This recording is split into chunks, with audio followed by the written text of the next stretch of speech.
எல்லாருக்கும் வணக்கம். நான் வந்து ஐயாவை எப்படி சந்தித்தேன்னா, இன்றைக்கி ஃபோன் போட்டால் நாளைக்கு வா அப்படின்ட்டு ஒரே செகண்டு தான்.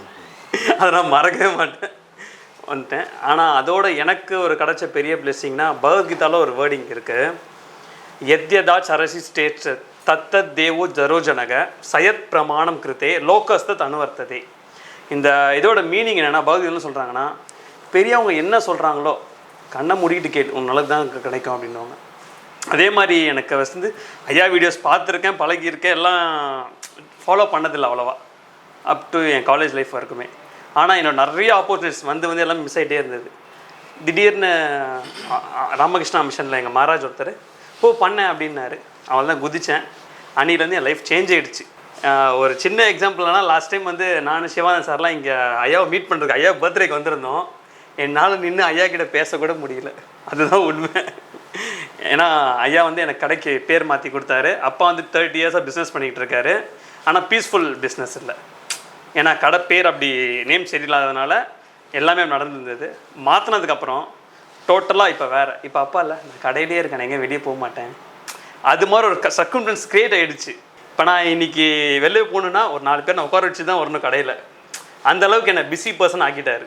அதுக்கு எல்லாமே சேஞ்சஸுக்கு காரணம் ஐயா தான். இன்னொன்று வந்து என்னோடய பர்சனல் எக்ஸ்பீரியன்ஸை சொல்கிறேன்.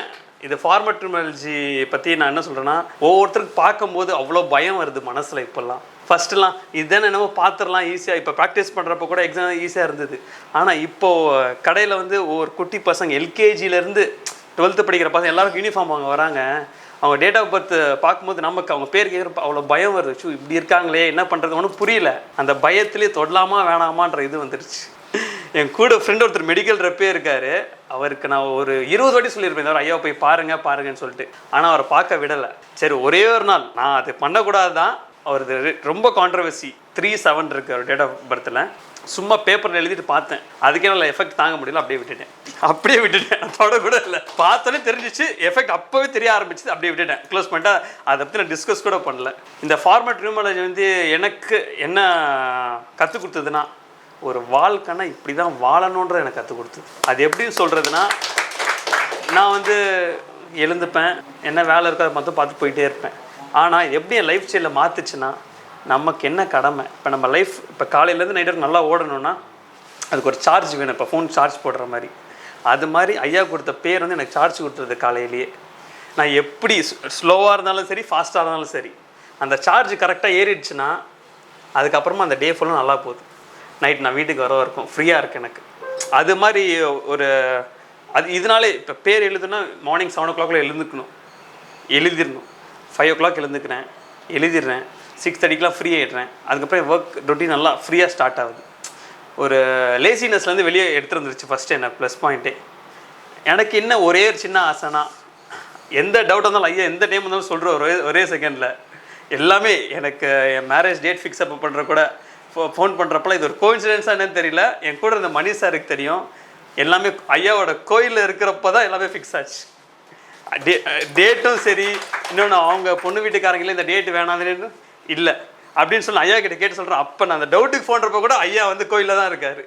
எனக்கு அந்த கோயில் வந்து அவ்வளோ பெரிய ப்ளஸ் எனக்கு கொடுத்தது.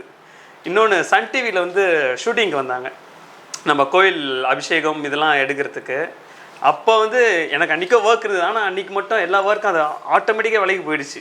நான் கோயிலுக்கு போகிறேன்னொன்னே எல்லாம் ஆட்டோமேட்டிக்காக விலைக்கு போய் அடுத்த நாள் பார்த்துக்கலாம் போயிடுச்சு. போனோம், அன்றைக்கி இருந்தோம். அன்றைக்கி ஃபுல் அபிஷேகத்தை பார்த்தோம். அந்த அபிஷேகம் பார்த்துட்டு ஒரு திருப்தி வந்து ரொம்ப பெரிய திருப்தி. என் வயசுக்கு அது என்ன மாதிரி எல்லாருக்கும் கிடைக்குமான்னு தெரியல. எனக்கு அப்படி ஒரு திருப்தி கிடச்சிது. எப்படின்னா, நான் வருஷம் மலைக்கு போவேன், சபரிமலைக்கு. அங்கே போய் அபிஷேகம் நெய் அபிஷேகம் பண்ணுவாங்க ஐயப்பனுக்கு. அதை உட்காந்து பார்ப்பேன். அது மாதிரி ஒரு ஃபீல் எனக்கு கிடச்சிது நம்ம அந்த கோயிலில். அது வார்த்தையால் சொல்ல முடியல. அதை அனுபவிக்கும் போது அப்படியே ஒரு மாதிரி கூஸ் பம்ப்ஸ் மூமெண்ட்ஸ் தான் எனக்கு. அன்றைக்கி ஒரு மாதிரி ஆயிடுச்சு எனக்கு ஷேக். அன்றைக்கி அதுக்கப்புறமா முடிச்சதுக்கப்புறம் மேம் கூட தான் நான் ட்ராவல் வந்துக்கிட்டு இருந்தேன். மேம் கிட்ட கூட எனக்கு இன்னும் சொல்ல அது வார்த்தை வரல. ஏன்னா அவ்வளோ ஒரு பவர்ஃபுல் கோயில் அது. இந்த மீட்டிங்கே அங்கே நடந்ததுன்னா இன்னும் வேறு லெவலில் வந்திருக்கோன்ட்டு எனக்கு ஒரு ஃபீல். வேறு ஒன்றும் இல்லை. ஏன்னா ஐயா அதுக்கு சீக்கிரம் அரேஞ்ச் பண்ணுவார்னு நினைக்கிறேன். இன்னொரு மீட்டிங் எங்கள் எல்லாருக்கும் கோவிலில். வேறு ஒன்றும் இல்லை. அது அவ்வளோதான் சொல்ல முடியும் எனக்கு. ஏன்னா எனக்கு பேச வார்த்தை வரல. ஆனால் நம்ம சார் சொன்ன மாதிரி, நல்லா சொன்ன மாதிரி, இது வந்து இப்போ இருக்க யங்ஸ்டர்ஸ் கையில் போச்சுன்னா இன்னும் ஃபாஸ்ட்டாக ரீச் ஆகும்ட்டு எனக்கு ஒரு ஆசை. அதுக்கு ஐயா ஏதாவது கொஞ்சம் எங்களுக்கு எப்படி பண்ணணும் ஒரு ஸ்டெப் சொல்லி கொடுத்தாரா நாங்கள் ஃபாலோ பண்ணுறோம். வேற ஒன்றும் இல்லை. நன்றி.